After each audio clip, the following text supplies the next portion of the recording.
The Galaxy Watch 8 Classic is finally back, and this thing is nuts. So let me show you all my favorite tips and tricks you can do with it. Starting with some tricks you can do with the new bezel. Like, the most obvious one is you can turn to scroll through all your different tiles. You can also use it inside your apps menu to scroll through your apps. You can also use it to scroll through your different settings. And here's one I bet you didn't know. Inside the camera app, you can use the bezel to zoom in and out to just make sure you frame the perfect shot. So nifty. But besides the bezel, there's also these side buttons, and each one of these have a bunch of tricks. Like with this top button right over here, if you go into your apps menu, then press it, it'll quickly take you back to the watch page. But you can also press it 5 times, and this will activate SOS mode in case you're ever in a pickle. And there's also the long press, which will bring up Google's new assistant, Gemini. Hello there. As for the bottom button, which is this one, when you're in the apps menu or settings, you can press it once to go back, literally like a back button. Or you can long press it too, which will instantly open up Samsung's wallet so you can quickly tap and pay for something with your watch. Nice. But here's the thing, you can actually go into your settings, then to buttons and gestures, and in here you can customize what these buttons do. Like for the top button, you can set the double press to instead open an app, like my personal fave, the camera controller. So if you quickly do a double press on the top button, boom, your camera opens and you can quickly snap a pic. Or for the bottom button, instead of using it to go back, you can instead change it to show you recent applications. So that way you can quickly jump between all your different watch apps, kind of like you can on your phone. But you'll also notice this new button, and there's a few cool new tricks you can do with it. Okay, now this button is called the quick button, and you can use it to start a timer, you can use it to quickly open up your workouts, or even start a specific exercise, like running, if that's your thing. And to customize it to do any one of these different things, you need to go back inside your settings, then buttons and gestures, and in here, this time click on action under the quick button settings, because this is now where you can choose exactly what you'd like it to do. For example, you could choose to open the flashlight. And now, if you press it once, boom, you've got yourself a flashlight. You can then also turn the bezel to make it dimmer or brighter. Sweet. But there's actually a bit of a problem with the quick button because you can easily turn it on by mistake. But here's how you can fix that. Back inside buttons and gestures and quick button settings, in here, if you go start action with, change this to a double press. And you guessed it, instead of triggering the quick button with 1 click, you now have to do it with 2. And that's it. So nifty. And now that you know what all these side buttons do, let me show you how to get an animated watch face.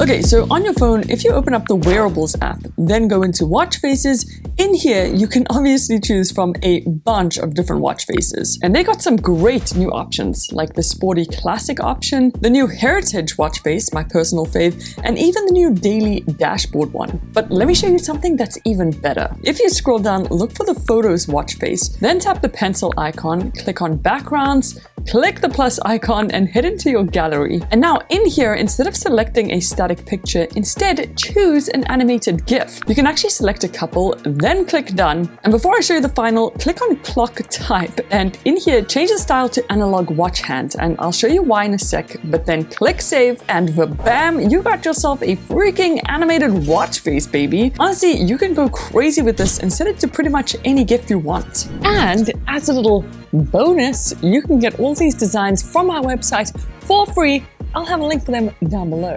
Definitely subscribe for those, but remember earlier I told you to set up analog clock hands? Well, here's why. Inside your watch settings, if you scroll down and open up sound and vibration, then scroll down again, you'll see system sounds. In here, make sure you turn on ticking, because now if you have an analog clock style like this, if you listen carefully, you can hear a very faint ticking sound. Basically turning your watch into a real classic watch.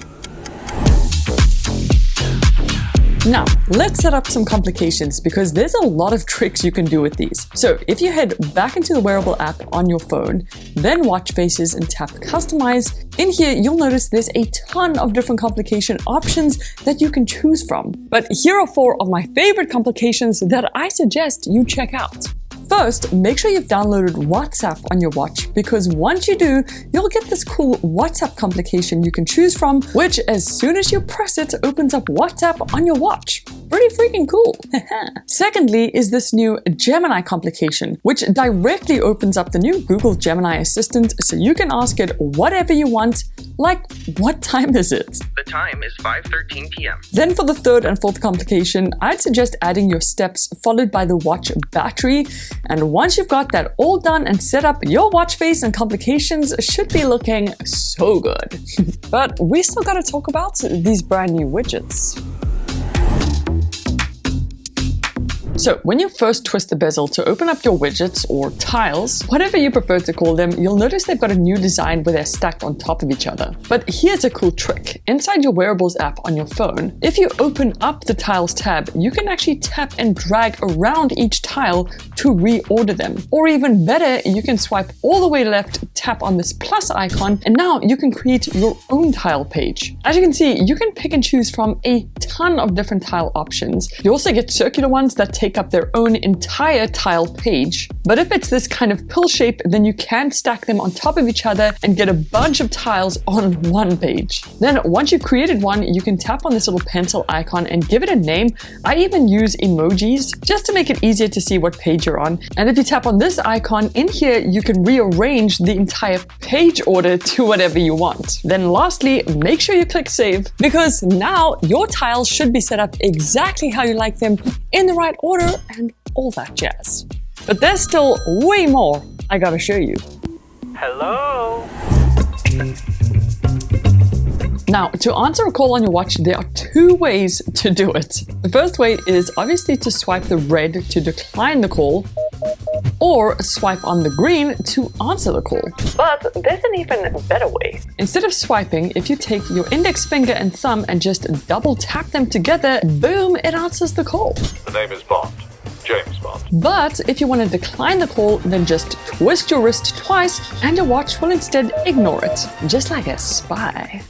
If none of this is working for you straight out the box, then back inside your button and gesture settings, scroll down and make sure you have double pinch and shake turned on. Easy. But what if you want to make calls instead? Well, here's a cool trick. Inside your Contacts app, you can obviously look for, choose, and call a contact directly from here. But I mean, it's kind of a long way to do it. So instead, a way quicker option is to press and hold the top side button to open up Google Gemini and ask it to please call James Bond. Then it'll just ask you to confirm if you want to call that contact, and bam, you got a way snappier method of calling someone. Shaken, not stirred. But besides calling, here's a few tricks you gotta know about texting. Alright, now to send messages from your watch, it is easy peasy. All you do is open up the contact you want to message, tap on the message icon, and you'll notice it instantly brings up your keyboard. But instead of using that, swipe up and tap on this microphone icon. And what this will do is now you can just say anything it is you'd like in your message, and your watch will literally type it out for you. Then once you're done, just hit this tick icon and it'll send. But there's another way to send texts that's even easier. You just press and hold on the top side button to open up Google Gemini, tell it who you'd like to send a message to, followed by what the actual message is, and Gemini will then write it out for you. It'll confirm if you want to send it, you say send, and that is it. You don't even have to touch your watch. But besides those two ways, like I mentioned earlier, you can also get WhatsApp on your Galaxy Watch. And when you open up a WhatsApp chat on your watch, you see this little microphone over here? Well, when you hit this, it'll start recording a freaking voice note. You can then say whatever it is you'd like, and once you're done, just tap the tick. You can preview the voice note if you want. The name's Hayls. haylsworld.